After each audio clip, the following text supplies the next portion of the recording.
Quelles est, selon vous, les conséquences les plus directes de cette guerre commerciale entre les États-Unis et la Chine, conséquences sur l'Afrique? Bon, je dirais que l'Afrique n'est pas essentielle dans ce conflit américano-européen. D'abord, il faut le rappeler parce que la pensée américaine sur l'Afrique n'est quand même pas extraordinairement développée. Il suffit de voir le temps qu'il a fallu à l'administration Trump pour nommer ou ne pas nommer ses ambassadeurs en Afrique, il faut quand même le rappeler. À la limite, la Chine, par contre, continue ses offensives de séduction vis-à-vis de l'Afrique comme si de rien n'était.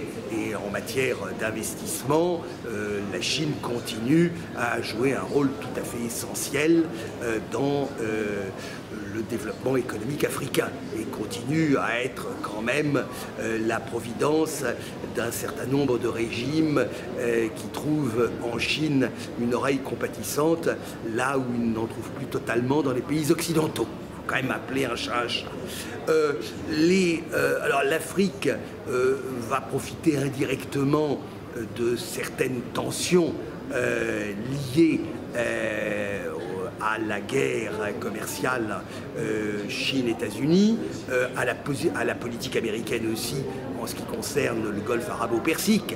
Finalement, l'Afrique continue à être aussi un producteur de pétrole et avoir du pétrole à 70 $ le baril, c'est quand même mieux que de l'avoir à 50 $ le baril pour un certain nombre d'économies productrices, même si cela continue à aggraver cette malédiction des matières premières qui reste quand même malheureusement une constante et dont nombre de pays africains sont de tristes exemples, il faut le rappeler. Pour le reste, oui, l'Afrique est plutôt un spectateur. Peut-être effectivement, ceci donnera-t-il un nouveau souffle au coton africain par rapport à d'autres origines de coton dans les achats des uns et des autres. Sur le café et le cacao, bon, je dirais que malheureusement la chute des prix du café s'est accentuée ces mois derniers, mais ça n'est pas directement lié aux conflits en cours, c'est largement lié à des bonnes récoltes brésiliennes et vietnamiennes. Là aussi, l'Afrique est plutôt en situation de spectateur. Sur le cacao, on connaît la situation bon, nous avons eu quand même une assez forte volatilité des prix. Mais là encore, je dirais, le cacao est peut-être une des seules matières premières pour lesquelles la dimension géopolitique et la dimension des tensions géopolitiques mondiales ne jouent qu'un rôle totalement mineur. Est-ce que ceci va par exemple accélérer les investissements chinois, par exemple, j'imagine en Guinée, par exemple, pour citer un exemple, on peut peut-être le penser, même si là encore la vision américaine reste quand même relativement distante. Il faut être conscient du fait que en Afrique, me semble-t-il, enfin au moins dans les domaines que nous couvrons, les États-Unis sont très largement aux abonnés absents.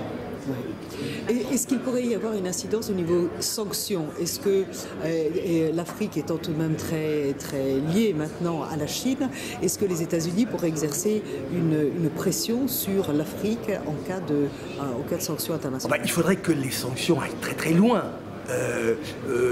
Autant les sanctions jouent un rôle fondamental dans le cas de l'Iran, interdisant pratiquement toute entreprise occidentale, banque, compagnie d'assurance, entreprise industrielle, d'avoir quelque activité que ce soit en Iran.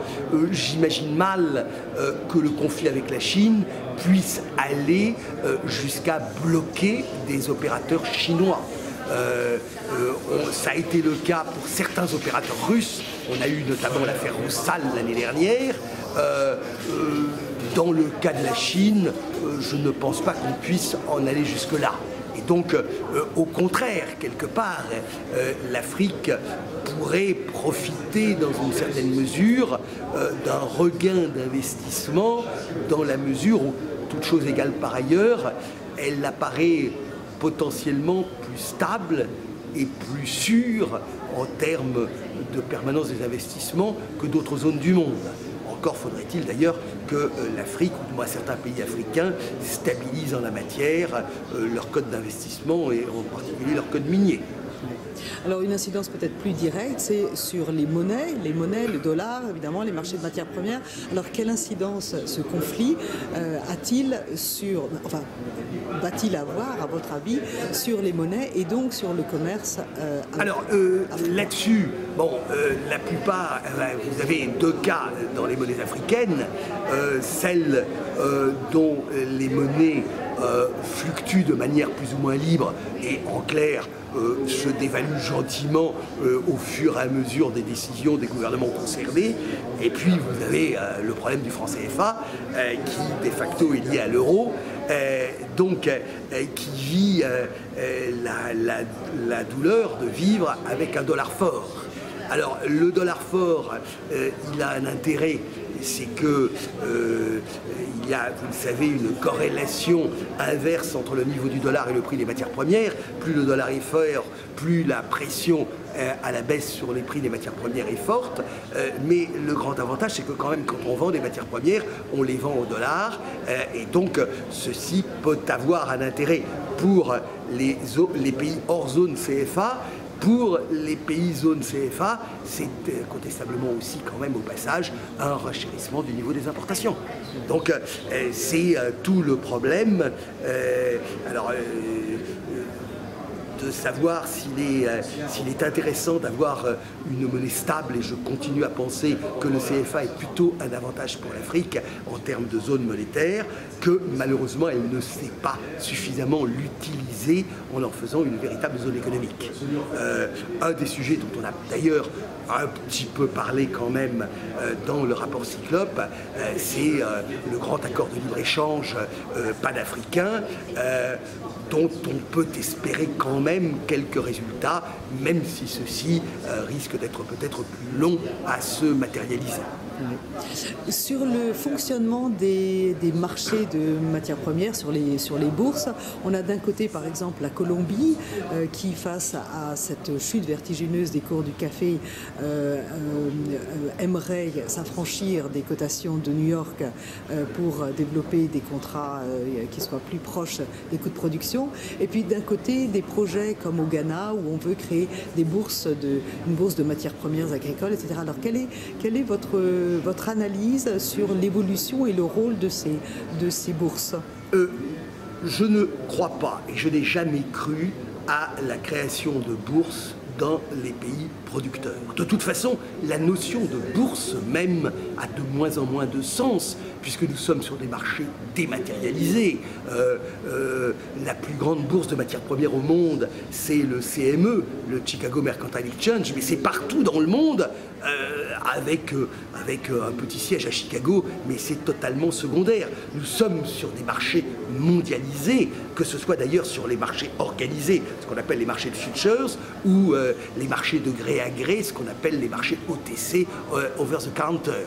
Donc, de toute manière, les prix mondiaux se fixent sur l'ensemble des réseaux électroniques de la planète, et le positionnement à un endroit ou à un autre me paraît totalement secondaire. Que, par contre, sur un certain nombre de produits, on essaie de faire valoir une petite différence, c'est-à-dire qu'on essaie de développer des circuits avec des certificats d'origine, on essaie de suivre le produit depuis le stade du producteur, et donc en élargissant ce concept un peu flou des produits équitables, que dans un certain nombre de cas, on puisse s'engager dans des démarches de ce type, je le veux bien. Mais il ne faut pas se leurrer. Lorsque vous êtes un producteur de café colombien et que vous vendez des Colombian Miles, des cafés doux de Colombie, votre cotation de référence, ce sera le marché à terme de New York avec une prime de qualité éventuelle, pointe à la ligne. Et donc, créer une bourse du cacao à Accra, c'est totalement ridicule. L'Indonésie s'y était essayée, avait voulu créer un marché à terme du café à Jakarta, ça n'a jamais marché. Les marchés, pour fonctionner, ils ont besoin avant tout de financiers, et les financiers, ils existent dans les grands centres financiers de la planète. Ce sera peut-être plus Londres demain, puisque Londres risque de perdre un peu de son marché à cause du Brexit. Ça peut être Singapour. Ce ne sont pas pour l'instant les marchés chinois qui ne sont pas suffisamment sûrs et bien régulés, mais je ne crois pas qu'il puisse y avoir quelque chose que ce soit de voir se développer des marchés dans des pays émergents ne présentant pas les sécurités financières nécessaires. On le voit bien, il y a des marchés à terme au Brésil, la BMF, la Bolsa des Mercado Futuros, ces marchés brésiliens n'ont jamais eu quelque impact que ce soit dans la formation des prix internationaux. Donc là, il faut peut-être arrêter ce genre de rêve qui plaît aux dirigeants politiques en disant « mais le prix de notre produit doit être fixé chez nous ». Ce sont des villes baissées, ça n'a aucun sens. Le prix du cacao, le prix du café, le prix du coton se fixe sur la scène internationale avec des organismes financiers qui sont localisés dans les endroits présentant justement les garanties de gestion et de stabilité financière nécessaires. Oui. Ma toute dernière question, c'est l'Union européenne. Vous avez évoqué tout à l'heure, lors de la conférence de presse, le fait que la politique agricole commune n'était plus là, qu'on en parlait à peine, etc. Quel est selon vous, et je pense évidemment, au sucre, je pense au lait, je pense à la viande, quelle est selon vous l'incidence que ça va avoir sur les relations commerciales entre l'Union européenne et l'Afrique ? Je rappellerai cruellement que le temps heureux des accords de Lomé, le temps pour les plus anciens du Stabex, etc., ce temps-là est à peu près terminé. Les pays ACP bénéficient encore de quelques accès privilégiés au marché européen. Ceci pourra peut-être durer, mais il ne faut pas se leurrer. Le temps où l'Europe représentait un débouché à prix garanti, c'était notamment le cas du sucre, avec le célèbre protocole sucre de la Convention de Lomé, tout ceci est bien terminé. Et par exemple, les sucres ACP bénéficient encore de quelques privilèges douaniers sur le marché européen. Ça ne va guère plus loin, puisque les prix européens sont aujourd'hui une dérivée des prix mondiaux.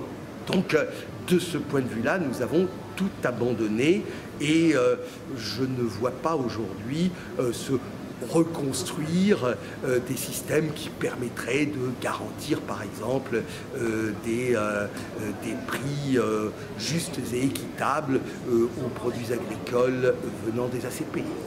Oui. Est-ce que vous croyez que l'Union européenne a un avenir comme grand partenaire agricole de l'Afrique, notamment de l'Afrique de l'Ouest ? L'Union européenne restera quand même un grand importateur d'un certain nombre de produits, ouvrez les guillemets, tropicaux, même si les avantages qui étaient donnés aux pays ACP sont de plus en plus contestés. Il était notamment à l'OMC du temps où l'OMC avait une quelconque importance. On verra ce qu'il en deviendra. L'Union européenne continue à être aussi un exportateur, notamment de céréales sur l'Afrique, mais là aussi je constate que le temps où l'Afrique de l'Ouest était une chasse gardée du blé français, ce temps me semble un tout petit peu révolu avec la montée en puissance de la mer Noire.